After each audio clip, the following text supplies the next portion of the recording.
So you clicked on here because you're thinking about moving to the Colorado Springs area. This video is going to help because I'm going to tell you why I moved here not once but twice over the last 20 years. I'm a Colorado native and have lived in Colorado for over 40 years, and this video you're going to want to stay tuned for. Will tell you exactly what it's like to live in the area.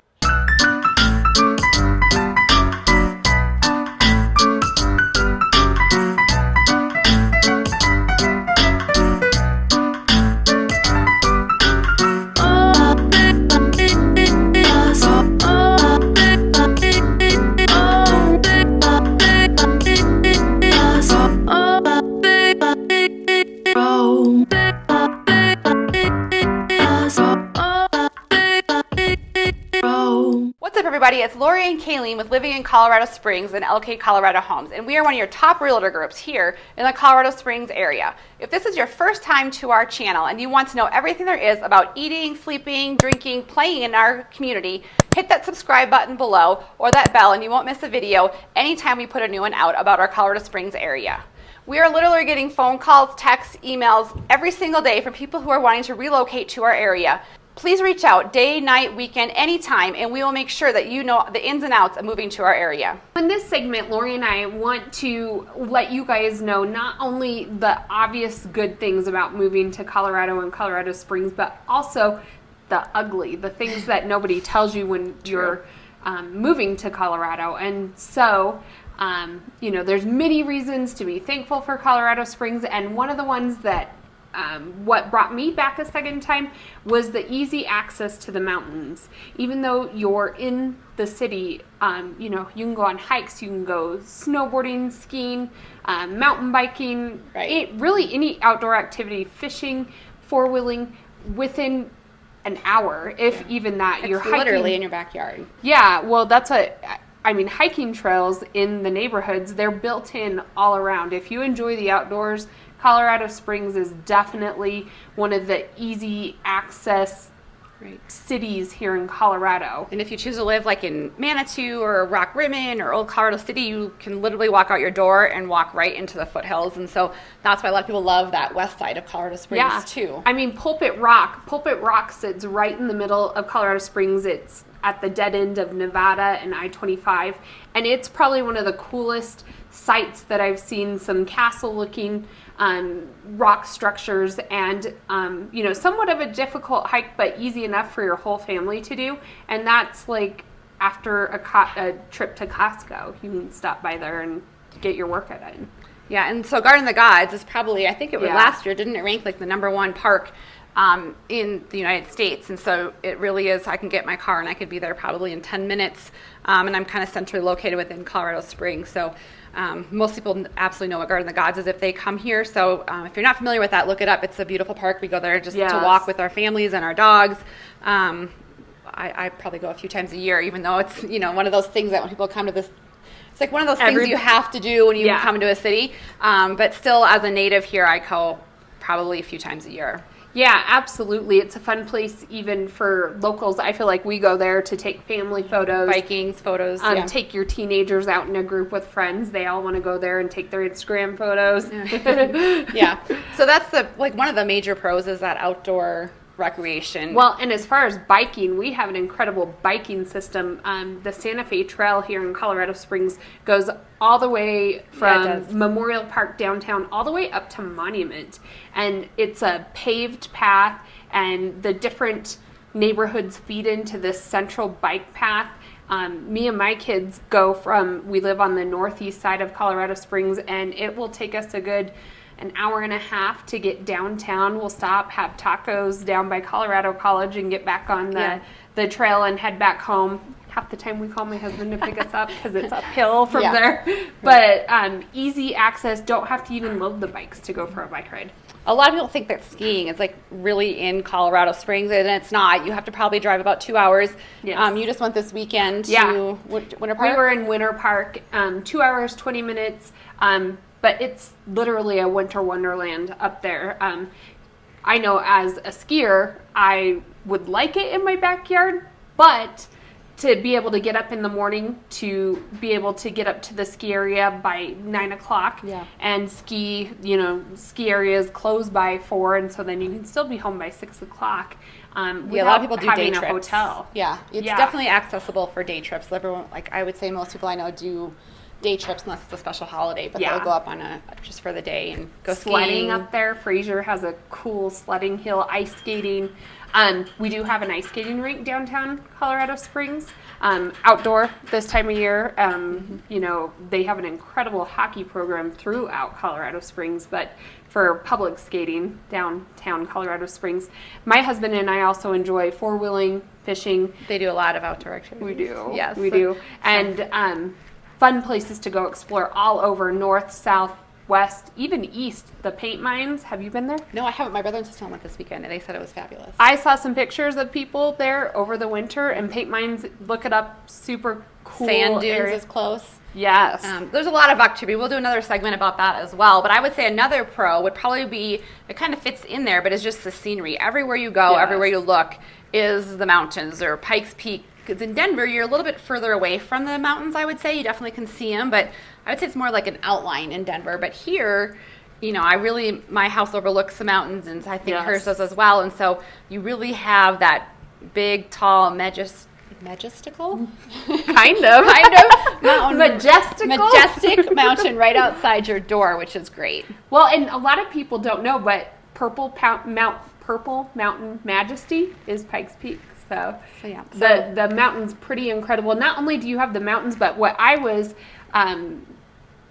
enjoyed, because I moved here from just the western slope of Colorado, the red dirt with green trees, blue skies. It's just scenery you won't see anywhere. We go down to Pueblo Reservoir, which is a lake. If you enjoy boating, you can go down there. Some of the prettiest sunsets I've ever seen out on the lake with those red hills back behind you. I still tell myself today as I'm driving pretty much over Garden of the Gods, the road, and we come down, or even on the I-25, Powers, you look west. See the mountains. I'm like, don't ever take this for granted, because it's.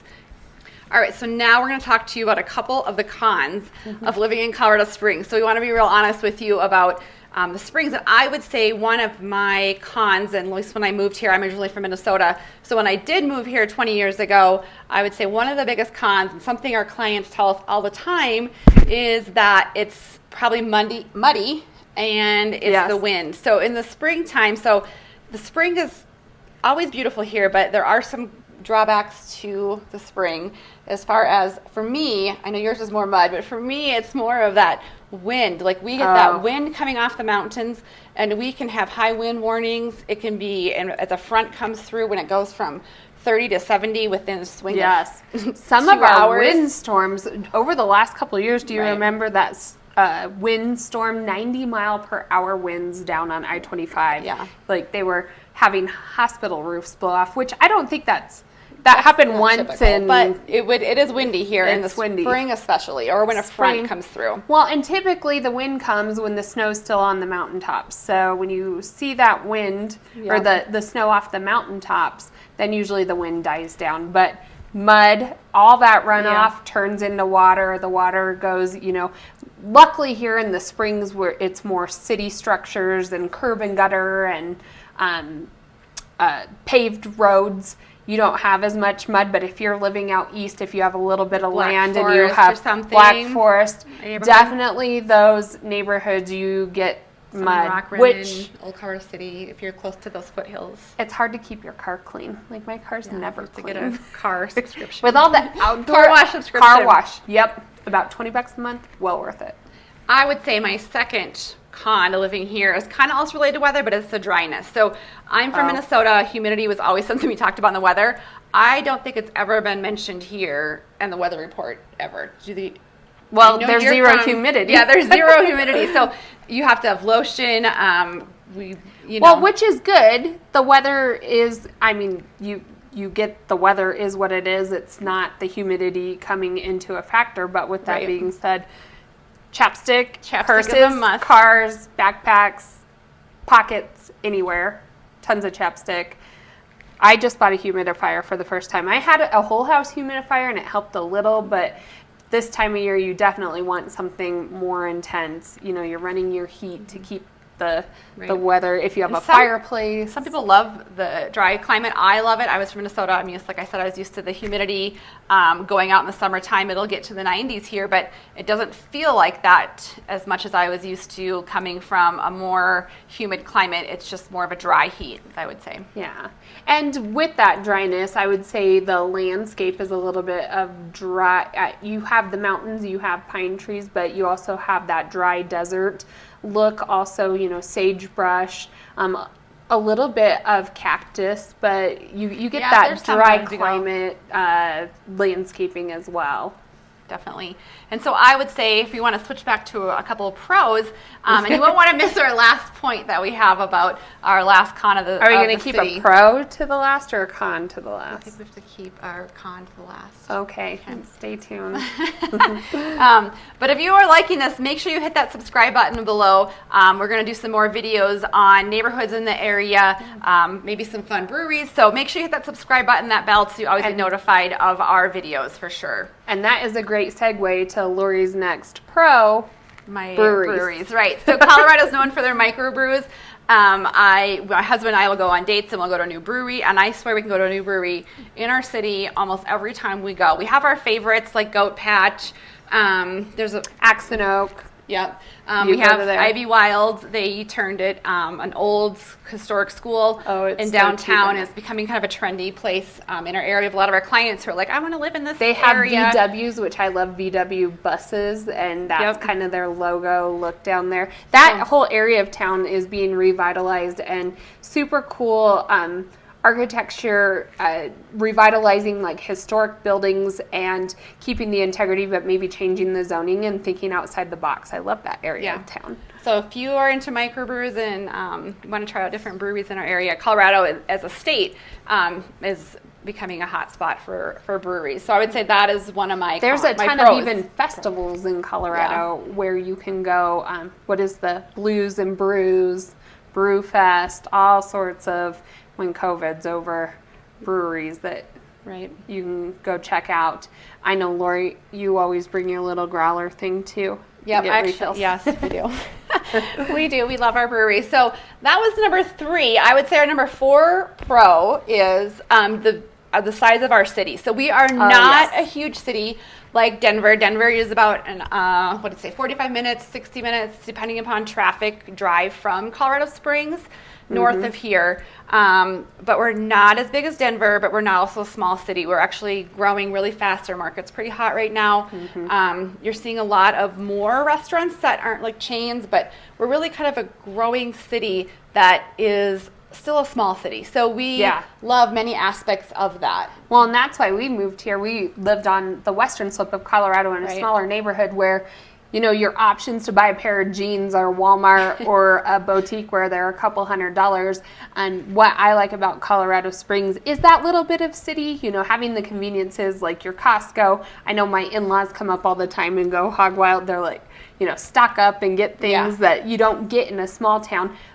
But yet at the same time, I can go out my door and go for a walk or on a bike ride. If I go out to paint mines, I don't have to see people. If you want to get away from everybody, you can still do that. Whereas, if I go hiking more up north towards Denver, it's like everybody's Saturday afternoon. So a little bit more private down here. Private's not the right shopping, word. Which can kind of be a con. We don't have as much shopping, but we have some shopping. We're getting a little better, but we have shops at Nordstrom Rack. Yeah, we got that one.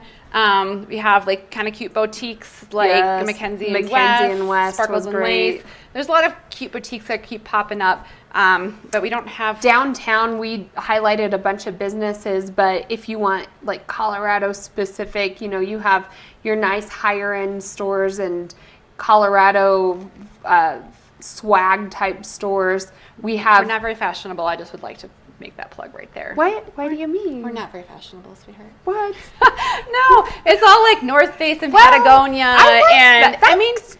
not saying I don't like it. I'm just saying it's not like you're not walking in a big city with the latest trends. Thank goodness. I think we're a little behind the trends sometimes. Not that I'm super trendy, but anyways. Okay, I can see that. So perfect size that we love about our city is that, like I said, it's not huge, it's not small. It's kind of like a large suburb. It's kind of how I describe it. I think we're the 40th smallest city in the nation. I heard that out of the mayor's mouth on a documentary video that they were. And Colorado Springs was founded, you know, gold mining, the infrastructure, you can really see it downtown, you know, back then when the city was first established, they did nice wide streets. There's nice homes downtown. The layout, grid style, you know, it's easy to get around. I know even we've gone to San Antonio and I don't even know how to drive on those highways. There's so many ons and offs. It's pretty easy to get around here. Yeah, but definitely. With that being said, that brings us to our last con, and it is the traffic. We don't have like an LA or Denver traffic where sometimes you're stuck, but those tons of highways and freeways coming in, which we almost should have some more of highways and freeways. I think they're coming with our growth. They just have to plan for a little more. So it's the traffic. We have a lot of perpendicular parallel streets, major streets. But we also have like Austin Bluffs kind of makes an S kind of around the city and around a mountain. And, you know, sometimes you can't just say head west on Austin Bluffs because it also goes north and south. Yeah. So I do feel like we're growing and they haven't prepared quite for maybe how fast we're going some days. It's very quick. A lot of stoplights. And so I would say one of the biggest cons is kind of if you're used to city driving, if it's not really those big freeways and different interstates and bypasses that you're thinking of. You know, I-25 is probably the major road that runs through here, and then the rest of them are Powers north and south. Yeah, they're trying to put that. They're trying to add more infrastructure for larger highways and byways that get you places faster. But with that being said, north to south, even during rush hour, you can make it in 1 hour. It's not like LA, Denver, where you're, 3 hours to get through the city, north and south, you know. So we love our city, and we love, there's so many pros. There are some cons. We just want to be honest with you about it. But we just want to, give you the pros and cons, and make sure you hit that subscribe button or that bell below. We are going to be doing a ton of new videos this year about cost of living in Colorado Springs, neighborhoods, suburbs, best restaurants. What else are we doing? Do you have any other ideas? Outdoor activities, favorite places to go, maybe do some polls. We have a social media audience called Colorado Springs What's Going On. You can find them on Facebook and Instagram. But if you want to get plugged into events and happenings here in Colorado Springs, it's a great way to see what's going on here. We have tons of festivals, hot balloon festivals, golfing, the Pikes Peak International Raceway, all sorts of events. Anyways, if you want to stay plugged in, that's a great place to go as well. So stay tuned. We'll see you later.